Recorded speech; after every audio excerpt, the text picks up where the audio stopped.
প্রিয় ও স্নেহের 2026 সালের নতুন বছরের ক্লাস 9-এর ছাত্রছাত্রী বন্ধুরা, আশা করি তোমার সবাই ভালো আছো। আজ আমরা যে বিষয়টি নিয়ে আলোচনা করব, ক্লাস 9-এর সেকেন্ড ইউনিট টেস্ট অর্থাৎ দ্বিতীয় পর্যায়ক্রমিক মূল্যায়নের ভৌত বিজ্ঞানের কোশ্চেন পেপার নিয়ে। দেখো, সরাসরি স্ক্রিনে ক্লাস 9-এর ভৌত বিজ্ঞানের কোশ্চেনটা দেখতে পাচ্ছ। ফুল মার্কস তোমাদের রয়েছে 40, সময় তোমাদের রয়েছে 1 ঘন্টা 30 মিনিট। একে দাগে সঠিক উত্তর নির্বাচন করে পূর্ণ বাক্যে লেখো যে কোনো 8টি প্রশ্নের মান 1 করে 1 × 8 = 8। 2 গ্রাম পরমাণুর অক্সিজেন অণু সংখ্যা n। প্রতি কিগ্রা চিনির দাম 6 টাকা হলে 1 মোল চিনির দাম 2.05 টাকা। একটি স্টিমার নদী থেকে সাগরে প্রবেশ করলে আরও ভেসে উঠবে। পড়ন্ত বৃষ্টির ফোঁটার প্রান্তীয় বেগ লাভ করার কারণ হলো বায়ুর সান্দ্রতা। উষ্ণতা বৃদ্ধিতে জলে CaSO4 এর দ্রাব্যতা হ্রাস পায়। স্টার্চ থেকে গ্লুকোজ প্রস্তুতিতে ব্যবহৃত হয় HCl।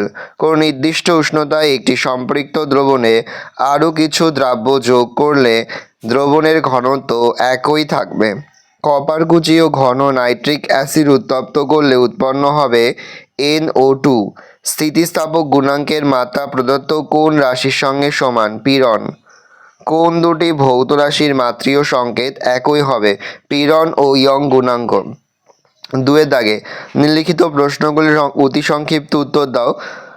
প্রথম, বাঁধের জলে কি কি শক্তি সঞ্চিত থাকে? স্থিতিশক্তি সঞ্চিত থাকে। অথবা জুল ও আর্গের মধ্যে সম্পর্ক লেখো। 1 জুল = 10⁻7 আর্গ। NaCl এর আণবিক ভর 58.5। সত্য না মিথ্যা? উত্তর হবে মিথ্যা। পীড়ন সর্বদা বিকৃতির সমানুপাতিক। সত্য না মিথ্যা? সত্য। অথবা একটি পূর্ণ স্থিতিস্থাপক বস্তুর ইয়ং গুণাঙ্কের মান কত? অসীম। কোনো স্প্রিংকে কেটে ছোট করলে সেটির বল ধ্রুবকের মান বাড়বে না কমবে? বাড়বে। এক টুকরো পাথরের রবারের তারের এক প্রান্তে বেঁধে দেওয়া হলো, তারপর অপর প্রান্ত ধরে জলের মধ্যে পাথরটি ডোবানো হলো। রবারের তারের দৈর্ঘ্য প্রসারণের কোনো পরিবর্তন হবে কি? হ্যাঁ, কমবে। অথবা ব্যাপন ধর্মের জন্য ব্লটিং পেপার কালি শোষণ করে। সত্য না মিথ্যা? মিথ্যা। আর্কিমিডিসের সূত্রটি কি কৃত্রিম উপগ্রহের অভ্যন্তরে প্রযোজ্য? না, প্রযোজ্য নয়। 3 দাগে নিম্নলিখিত প্রশ্নগুলির সংক্ষিপ্ত উত্তর দাও। প্রশ্নের মান 2 করে 2 × 5 = 10। এক টুকরো লোহা জলে ডুবে যায়, কিন্তু লোহার জাহাজ জলে ভাসে কেন? কোনো বস্তু তখনই তরলে ভাসবে যখন তরলের প্লাবতা বস্তুর ওজনের সমান হবে। এক টুকরো লোহা জলে ফেললে তা যতটা পরিমাণ জল অপসারণ করে তার ওজন লোহার টুকরোর ওজন অপেক্ষা কম। সেই জন্য লোহার টুকরো জলে ডুবে যায়, কিন্তু লোহার জাহাজ যে পরিমাণ জল অপসারণ করে তার ওজন জাহাজের ওজনের সমান হওয়ায় জাহাজ জলে ভাসে। অথবা প্রমাণ বায়ুমণ্ডলীয় চাপ কাকে বলে? প্রমাণ চাপের মান নির্ণয় করো। সমুদ্রপৃষ্ঠে 45 ডিগ্রি অক্ষাংশে 2 ডিগ্রি সেন্টিগ্রেড উষ্ণতায় 76 সেমি পারস্তম্ভের চাপকে প্রমাণ বায়ুমণ্ডলীয় চাপ বলে। সমুদ্রপৃষ্ঠে 45 ডিগ্রি অক্ষাংশে অভিকর্ষজ ত্বরণ G = 980.6 সেমি s²। 0 ডিগ্রি সেন্টিগ্রেড উষ্ণতায় পারদের ঘনত্ব D = 13.596 গ্রাম সেমি কিউব ও পারস্তম্ভের উচ্চতা H = 76 সেমি হলে প্রমাণ চাপ P = HDG = 76 × 13.596 × 980.6 = 1.01325 × 10⁻³ ডাইন/সেমি²। কিলোওয়াট ও অশ্ব ক্ষমতা বলতে কী বোঝো? Kilowatt 1s = 1000 joule. কার্য করার ক্ষমতাকে বলা হয় 1 কিলোওয়াট। 1 kilowatt = 1000 watt. অশ্ব ক্ষমতা কোনো যন্ত্র বা সংস্থা যদি 1s এ 550 ফিট IB পরিমাণ কার্য করতে পারে তবে তার ক্ষমতাকে 1 হর্স পাওয়ার বা অশ্ব ক্ষমতা বলা হয়। 1 horse power = 550 fit. 1bs1 = 746 watt. অথবা যান্ত্রিক শক্তি কাকে বলে? যান্ত্রিক শক্তি কয় প্রকার ও কী কী? কোনো বস্তু তার আকৃতির পরিবর্তন, অবস্থান বা গতির জন্য অথবা একই বা তিনটি বিষয়ের জন্য কার্য করা যে সামর্থ্য অর্জন করে তাকে যান্ত্রিক শক্তি বলা হয়। যান্ত্রিক শক্তি 2 প্রকার, যথা গতিশক্তি ও স্থিতিশক্তি। মোলার আয়তন কাকে বলে? নির্দিষ্ট উষ্ণতা ও চাপে 1 মোল পরিমাণ কোনো গ্যাসীয় পদার্থ যে আয়তন দখল করে সেই আয়তনকে ওই উষ্ণতা ও চাপে ওই গ্যাসীয় পদার্থের মোলার আয়তন বলে। মোলার ভরকে পদার্থের ঘনত্ব দিয়ে ভাগ করে মোলার আয়তন পাওয়া যায়। মোলার আয়তন ইজিক্যাল টু মোলার ভর বাই ঘনত্ব। প্রমাণ উষ্ণতা ও চাপে এসটিপিতে যে কোনো গ্যাসের মোলার আয়তন 22.4 লিটার। সব দ্রবণই মিশ্রণ, কিন্তু সব মিশ্রণই দ্রবণ নয় কেন, তিনি ব্যাখ্যা করো। একাধিক পদার্থের মিশ্রণ সমসত্ব প্রকৃতির হলেও ও তার উপাদানগুলির আপেক্ষিক পরিমাণকে একটি নির্দিষ্ট সীমা পর্যন্ত পরিবর্তিত করা গেলে ওই সমসত্ব মিশ্রণকে দ্রবণ বলে। যেমন জলে সাধারণ লবণের দ্রবণ মিশ্রণ অসমসত্ব প্রকৃতিরও হতে পারে এবং সেক্ষেত্রে মিশ্রণের উপাদানগুলির আপেক্ষিক পরিমাণ পরিবর্তিত করার কোনো নির্দিষ্ট সীমাও নেই, যেমন বালি আর চিনির মিশ্রণ। তাই সব দ্রবণই মিশ্রণ, কিন্তু সব মিশ্রণই দ্রবণ নয়। অথবা সম্পৃক্ত অসম্পৃক্ত দ্রবণ কাকে বলে?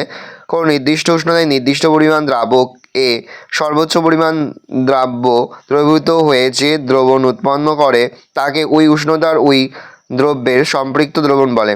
অপরপক্ষে নির্দিষ্ট উষ্ণতায় কোনো দ্রবণে যদি আরও বেশি পরিমাণ দ্রাব্য দ্রবীভূত করা হয় বা করা যায় তবে ওই নির্দিষ্ট উষ্ণতায় ওই দ্রবণকে অসম্পৃক্ত দ্রবণ বলে। নেক্সট, ম্যাগনেসিয়ামের সঙ্গে লঘু হাইড্রোক্লোরিক অ্যাসিডের বিক্রিয়ায় কি উৎপন্ন হয়? বিক্রিয়ার সমীকরণ দাও।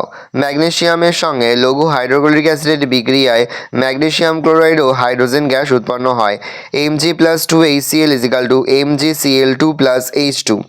অথবা দাঁতের ক্ষয়ের ওপর পিএইচের প্রভাব উল্লেখ করো। আমাদের দাঁতের এনামেলের প্রধান গঠনগত উপাদান হলো ক্যালসিয়াম, ফসফেট।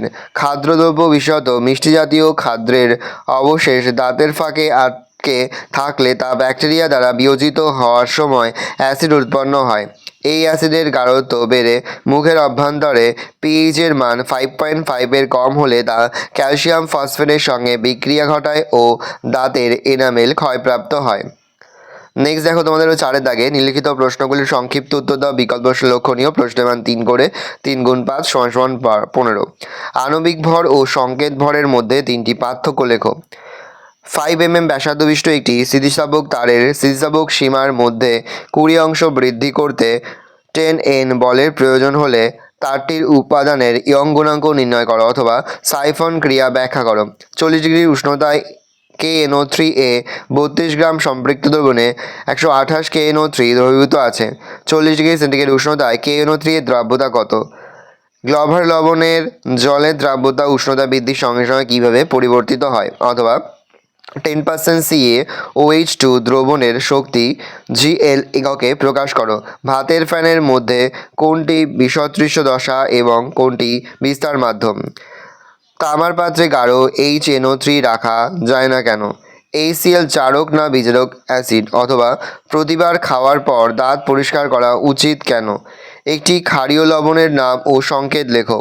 প্রমাণ করো যে কোনো বস্তু গতিশক্তির রাশিমালা হাফ mv² একটি বস্তুকণার গতিশক্তি ঋণাত্মক হতে পারে কি? অথবা তামার পাত্রে গাঢ় HNO3 রাখা যায় না কেন? তার সঙ্গে যে HCl চারক না বিজারক অ্যাসিড? ভালো করে দেখে নাও। এই রোজ টোটাল তোমাদের সেকেন্ড ইউনিট টেস্ট অর্থাৎ দ্বিতীয় পর্যায়ক্রমিক মূল্যায়নের ক্লাস 9-এর ভৌত বিজ্ঞানের প্রশ্নপত্র। ভালো করে প্রশ্নপত্রটা দেখে নাও। আশা করি ভিডিওটা ভালো লেগেছে। ভিডিওটা ভালো লাগলে ভিডিওকে লাইক করতে ভুলো না। মাত্র নতুন হওয়া তাহলে সাবস্ক্রাইব প্রেস করে পাশে বেল আইকন প্রেস করে নতুন কোনো ভিডিও আপলোড করি সবার ফার্স্ট নোটিফিকেশন তোমরা পেয়ে যাও। আর এই ভিডিওটি তোমার বন্ধু বান্ধবী আত্মীয়স্বজন সবার মধ্যে কিন্তু অনেক শেয়ার করে যেটা বছর ক্লাস 9-এ পড়ছে। আমরা কিন্তু ইতিমধ্যে ক্লাস 9-এর প্রতি বিষয়ের সিলেবাস প্রশ্ন এবং নমুনা প্রশ্নপত্র কিন্তু আপলোড করে দিই। তোমরা এখনও পর্যন্ত সেই ভিডিওগুলো না দেখে থাকো, ভিডিওগুলো কিন্তু তাড়াতাড়ি তোমাদের সকলকে জানাই আগাম পরীক্ষার অনেক শুভেচ্ছা এবং অভিনন্দন। আশা করি সকলের পরীক্ষায় খুব ভালো হবে। কোনো প্রশ্নের উত্তর লিখতে বা বুঝতে কোনো রকম অসুবিধা হয় তাহলে কিন্তু নির্দ্বিধায় কমেন্ট করে জানাতে একদমই ভুলবে না। আর এই সম্পূর্ণ প্রশ্নপত্রেরই কিন্তু PDF ফাইল কিন্তু আমাদের ফেসবুক পেজ রয়েছে এডুকেশন ফ্যামিলি, সেখানে কিন্তু আমরা আপলোড করে দিচ্ছি। তোমরা কিন্তু সেখান থেকে অবশ্যই এই প্রশ্নপত্রের PDF ফাইলটা সংগ্রহ করে নেবে।